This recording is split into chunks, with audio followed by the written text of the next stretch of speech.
भगवान।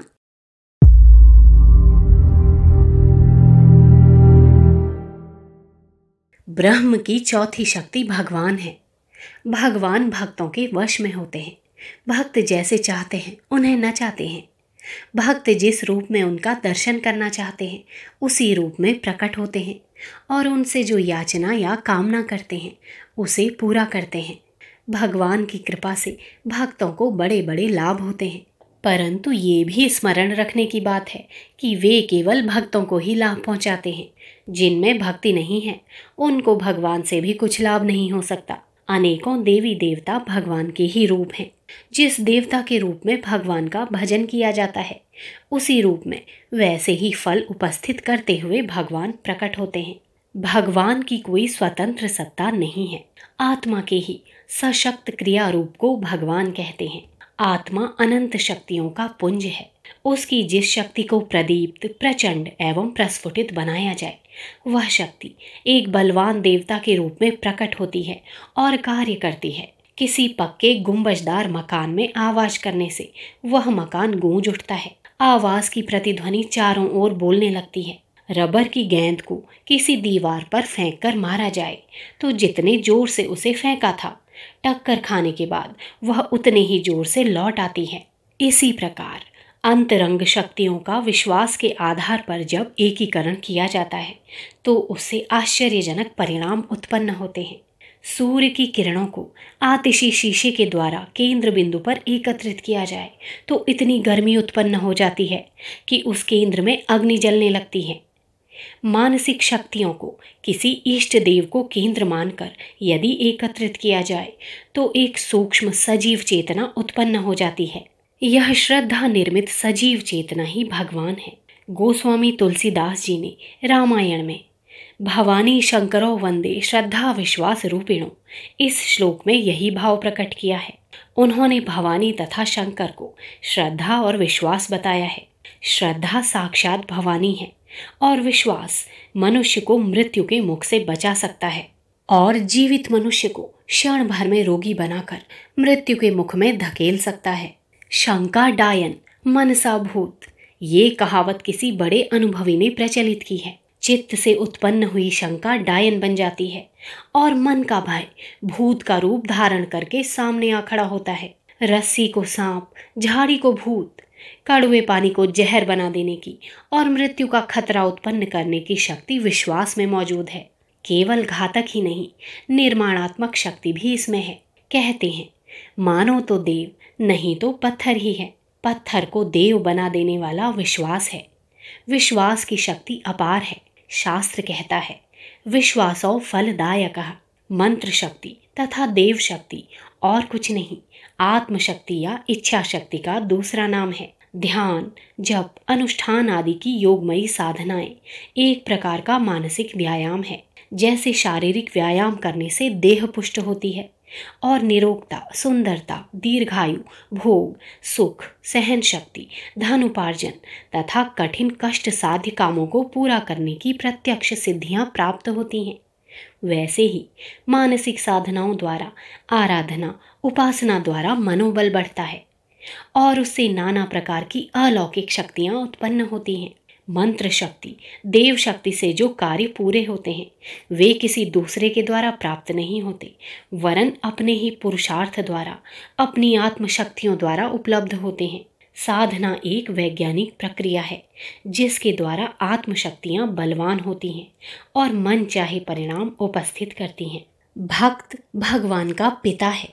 अपनी भक्ति के द्वारा वह अपने भगवान को उत्पन्न करता और पुष्ट करता है। जो अपने भगवान को जितना भक्ति का, साधना का दूध पिलाता है उसका भगवान उतना ही बलवान हो जाता है और जितना उसमें बल होता है उतना ही महत्वपूर्ण परिणाम वो उपस्थित करता है। प्रहलाद का भगवान इतना बलवान था कि खंभा चीर डाला। नरसी का भगवान हुंडी बरसा सकता था, परंतु हमारे भगवानों में वो बल नहीं है। किसी के भगवान स्वप्न में या जागृत अवस्था में दर्शन दे सकते हैं। किसी के भगवान भविष्य का कोई संकेत कर सकते हैं। किसी के भगवान विपत्ति में सहाय हो सकते हैं। तात्पर्य ये है कि जिसने अपने भगवान को जिस योग्य बनाया होगा वह वैसे ही वरदान देने के लिए, वैसी ही सहायता करने के लिए तैयार रहेगा। वस्तुतः मनोबल ही भगवान है। मनोबल को बढ़ाने के तरीके अनेकों हैं। योग साधना का भारतीय तरीका ही एकमात्र उपाय नहीं है। संसार में अनेकों साधन और उपाय इसके लिए हैं। विश्वास के आधार पर मनोबल बढ़ता है। कई व्यक्ति बिना योग साधना के भी अपने स्वावलंबन, आत्मविश्वास, अध्यवसाय, साहस, सत्संग एवं पराक्रम के द्वारा अपना मनोबल बढ़ा लेते हैं और वही लाभ प्राप्त करते हैं जो भक्तों को भगवान प्रदान करते हैं। अनेक अनीश्वरवादी व्यक्ति भी बड़े बड़े सिद्ध हुए हैं। राक्षस लोग देवताओं से अधिक साधन संपन्न थे। असुरों को बड़े बड़े अद्भुत वरदान प्राप्त थे। आज भी वैज्ञानिक लोग बड़े बड़े अद्भुत आविष्कार कर रहे हैं। इन सब के मूल में उनकी मानसिक विलक्षण शक्तियां काम कर रही हैं। ये भगवान की ही कृपा है। भगवान को सुर और असुर सभी बिना भेदभाव के प्रसन्न कर सकते हैं। उनका अनुग्रह और वरदान प्राप्त कर सकते हैं। ब्रह्म की मूल सत्ता निर्लिप्त है, वो नियम रूप है। व्यक्तिगत रूप से किसी पर प्रसन्न या अप्रसन्न नहीं होती। उस पर आराधना, पूजा या निंदा से कोई प्रभाव नहीं होता। अग्नि देवता को गाली देने वाले या पूजने वाले में भेद की कोई आवश्यकता नहीं। जो भी उसके नियमों के अनुरूप चलेगा वो लाभ उठाएगा, और जो अग्नि को अनियमित रूप से छुएगा वो निश्चयपूर्वक जल जाएगा। आत्मा का, ईश्वर का, विष्णु का यही नियम है। पर भगवान की लीला विचित्र है। वे भक्त वत्सल हैं।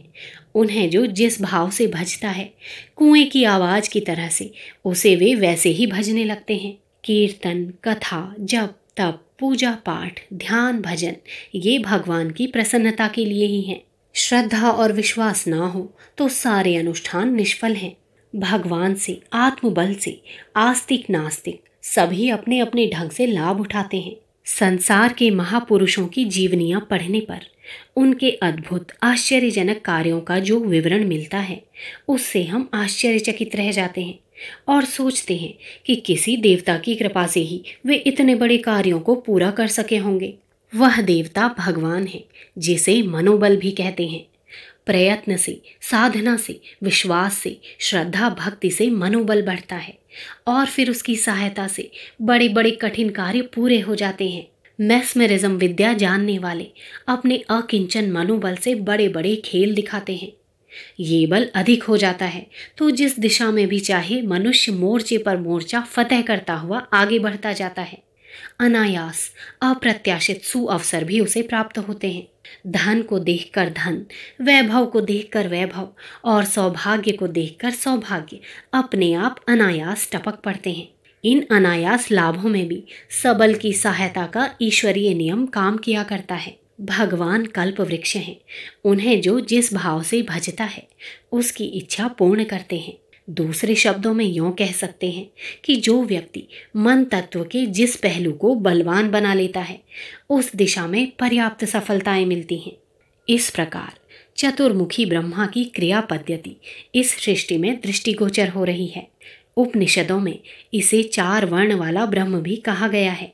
सत प्रधान आत्मा को ब्राह्मण, शासनकर्ता को स्वामी, ईश्वर को क्षत्रिय, लक्ष्मीपति विष्णु को वैश्य एवं भक्त के वश में पड़े हुए भक्त की इच्छानुसार कार्य करने वाले भगवान को शूद्र कहा जाता है।